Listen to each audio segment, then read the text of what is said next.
I am in recovery from heroin and meth. Uh, I started using when I was about 13 years old when my mom passed away, and I started using, smoking weed, drinking, and popping pills, and then it just slowly progressed until I was 26 when my father passed away, and that was the first day I shot heroin. I I definitely went downhill from there. I lost all all of my morals and values, and just continuously got worse and worse. I was able to maintain employment throughout this entire thing, but you know that's not really saying much because what's work without having a good life. Uh, but when I lost my father, it did go drastically downhill with the doing heroin, and I started shooting cocaine and meth. So it just went downhill. My first trip to rehab started when I got indicted for trafficking drugs. When I lost my job on Right Pat, I got indicted for trafficking drugs, and that kind of made me escalate in my drug use and the amount of trips to the bar I took, and however much criminal activity I took part in. I definitely got employment, but like the employment I got was almost enabling. So it kept me within enough money to sustain my habits, and definitely picked up on the shooting of drugs and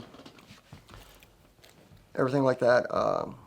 It kind of made me pull away from my family and my son, and I was declining mentally to the point to where I didn't I didn't care what was going on. Like it didn't matter whether I had a place to live or had food in my stomach. All that mattered was that next one. So I just kept going with that, and then I took my first trip to rehab, which was at Christopher House in Xenia, Ohio, and I learned not so much how to stay away from drugs, but how to increase drug use at a better rate, and I went with that.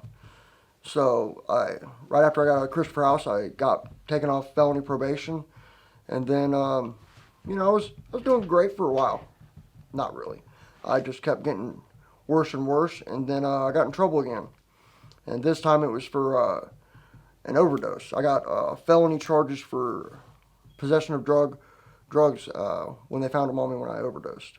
So at that point, I was, you know, I was incarcerated for almost a year, and I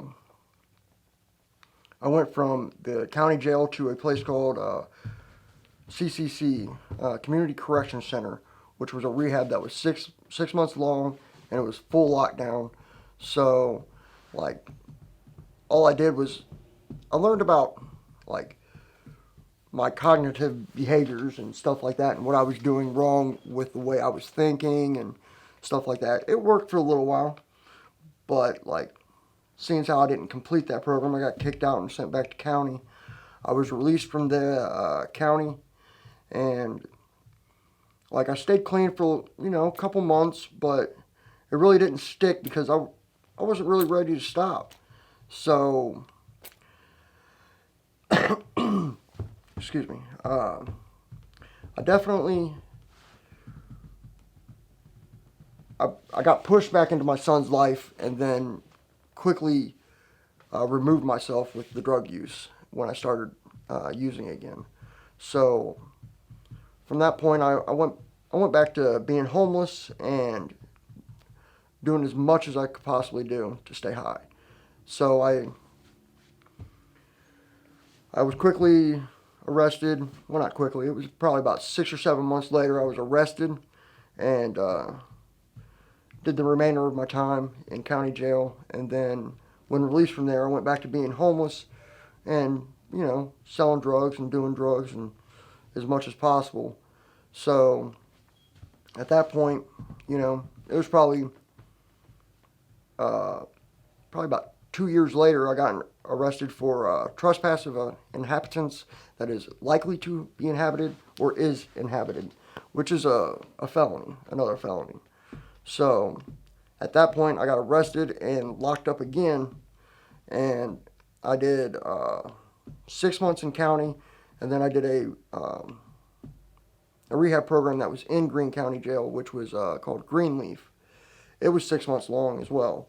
And throughout this entire 6 months, I did nothing but work on my impulsivity issues, which I have a big issue with, being impulsive.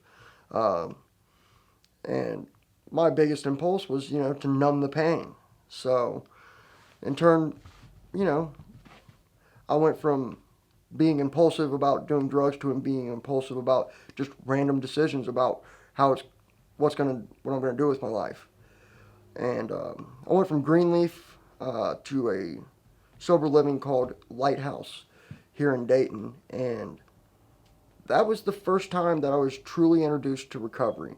And like the people that I met at Lighthouse Sober Living, they made a huge impact on my life. I mean, like, I still talk to those people today, and like they were some of the biggest supporters of recovery and the most understanding people when it came to, what it's like to come out of rehab and not know what to do with yourself because you're not used to being sober and you're not used to staying on the right track.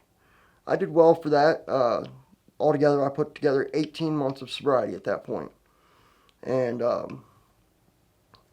I was in Lighthouse Sober Living, and my biggest issue with staying sober is feeling unwanted or unwelcomed. And like at that point, when I get that thought in my head, it's generally it's time to run. So I pick up and I go. I leave everything behind and I just go.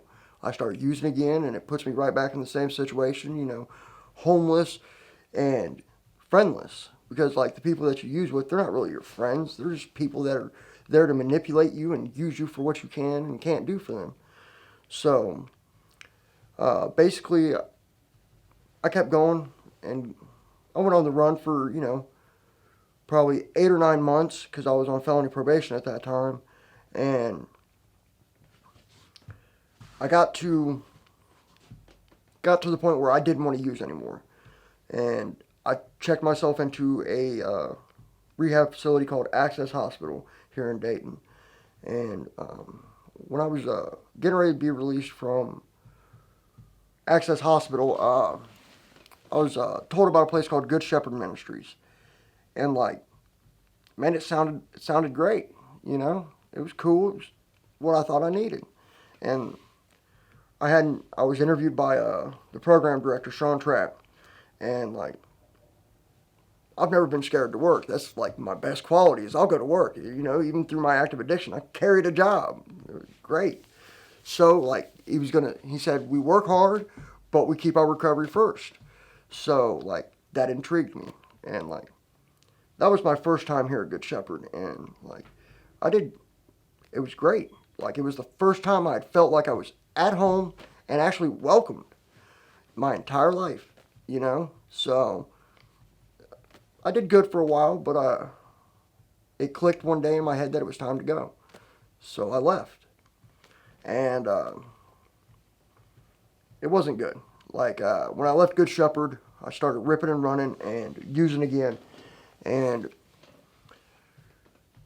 it landed me with a spinal infection, which put me in the hospital for like a week and a half and the nursing home for like a month and a half. And like during that time period in the nursing home, I realized how fragile my life had been. You know what I mean? Because up to that point, my whole goal was, everybody's like, oh, I overdosed this many times or that many times. My whole goal every day was to see if I could overdose. And I did it damn near every day. So, like, I didn't feel like my life was very precious or gonna amount to anything at all. So like during my time at Good Shepherd, like it showed me that I can make a difference, that I can help people. And during the time uh, in the in the nursing home, one of the people that I had met and become really close friends with here at Good Shepherd, Adam, he came to visit me numerous times. A gentleman from the rooms named George, he came to visit me. So George came to visit me almost every other day, and like there was there was nothing they weren't trying to do, but they were trying to convince me that what I was doing before I left Good Shepherd was the way to go. And like I got out of the nursing home and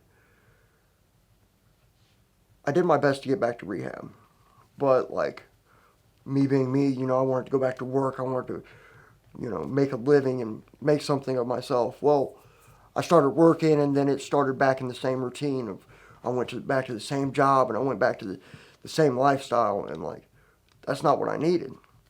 And like I eventually I got fired from my job. I held that job for 10 years, and like off and on through the jail time, getting out and going back to work, and my boss was just like a saint when it came to, he just wanted me to be able to work because I was a good worker. And I checked myself into rehab shortly after he told me that I couldn't work for him anymore because my drug use had taken over my life. So I checked myself into Woodhaven. And I got into Woodhaven because of a gentleman that I met at Lighthouse. I'd contacted him and he helped me get in. And like I got to Woodhaven broken with the gift of desperation. And man, like that was the best thing that sobriety's given me. You know what I mean? My life was in shambles. I had nothing for me. So that gift of desperation, man, it carried me through Woodhaven, made me pay attention and actually work on myself and figure out why I kept running. So, that being said, man, like I called Sean Trapp, and like I asked him if I could come back, and like because of Adam, and Trapp combined, you know what I mean? Like they gave me a second chance, and like I came back, and like it was like I never left. It still felt like home, and I have yet to feel the feeling of unwanted or unwelcomed since being back. And it's not even that I felt it before, it was just something in my head. And like, I fight that urge more times than not in my life, but like, since I've been at Good Shepherd this time, I haven't had the urge to leave. I haven't had the sense that I'm unwelcomed at all. And like, the cohesiveness of everybody that lives here is just ridiculous because like at any moment I can go to talk to any one of the guys here about anything, and like they understand where I'm coming from. Maybe not exactly where I'm coming from, but they know me, and like they know my behaviors, and they know what's going on. So it's nice to actually have a family that cares about you rather than just some people you live in sober living with. So I've been sober almost a little over 11 months, and in this 11 months I have made more progress in my life than I have my entire life. Not to mention that like a gift of sobriety for me was I got to Good Shepherd, and because I was doing the right thing, I paid off my fines. I was, released from community control for felony probation again. 2 weeks after I got released from probation, I got indicted on, drug possession charges from before I went to the nursing home. The gift of sobriety was I went into court, told them where I was, told them what I was doing with my life. They dismissed all the charges and sent me on my way. Like I'm not in trouble. I'm not on probation. I'm here on my own accord, and like it's one of the biggest blessings of my sobriety. And like, I wake up every day grateful because I have a bed to sleep in. I know that people around me care, and there's not much that I can't do with my life today because I'm sober. I mean, like, I could do it before, but like, I chose not to stop using. And it's it's truly a blessing to be here. You know, like, I got my own truck now. I pay my own insurance. You know, my son still isn't talking to me, but like, man, that'll come with time because like I've heard him, and sure I've jumped around a bunch, but as of now, I think that's about all I got.